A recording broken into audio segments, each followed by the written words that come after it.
ഇന്നലെയായിരുന്നു എൻ്റെ ബൾക്കിൻ്റെ 7ാമത്തെ ദിവസം. ഫസ്റ്റ് മീൽ കഴിഞ്ഞ് ഹൈഡ്രേഷൻ ഓൺ പോയിൻ്റ് ആയിരിക്കാൻ വേണ്ടി ഏറെക്കുറെ 4 ലിറ്റർ വെള്ളം കുടിക്കേണ്ടതുകൊണ്ട് ഇടയ്ക്കിടയ്ക്ക് വെള്ളം കുടിച്ചുകൊണ്ടിരുന്നു. അത് കഴിഞ്ഞ് നമുക്ക് ട്രാവൽ ചെയ്യാൻ വേണ്ടി ബസ് കാർഡുണ്ട്, അത് റീചാർജ് ചെയ്യേണ്ട ടൈമായിരുന്നു. അത് കിട്ടിക്കഴിഞ്ഞ് എൻ്റെ ഏറ്റവും ഫേവറേറ്റ് ബാർബർ ഷോപ്പ് റിച്ച്മണ്ട് ബാർബേഴ്സിൽ പോയി ഒരു ഹെയർ കട്ടും നടത്തി. അത് കഴിഞ്ഞിട്ട് ബൾക്കിന് വേണ്ട സാധനങ്ങൾ എക്സ്ട്രാ മേടിക്കാനുണ്ടായിരുന്നു. അതും മേടിച്ച് ബസ്സിന് വേണ്ടി എഡിൻബ്രയുടെ വ്യൂ ഒക്കെ കണ്ട് വെയിറ്റിംഗ് ആയിരുന്നു. അത് കഴിഞ്ഞ് വീട്ടിലെത്തിയപ്പോൾ നമ്മളൊരു സാധനം ഓർഡർ ചെയ്തിരുന്നു, ട്രൈപോഡിന് വേണ്ടി ഫോണിനുള്ള എക്സ്റ്റൻഷൻ. അതെങ്ങനെയുണ്ടെന്ന് ട്രൈ ചെയ്യാൻ വേണ്ടി. കൊള്ളാം, അടിപൊളിയായിരുന്നു.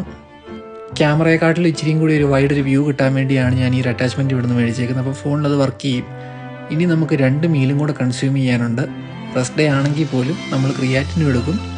അത് കഴിഞ്ഞിട്ട് നാളത്തേക്കുള്ള ഫുഡും കൂടെ പ്രിപ്പ് ചെയ്ത് കഴിഞ്ഞ് 3500 കാലറി ഫിനിഷ് ചെയ്ത് നമ്മൾ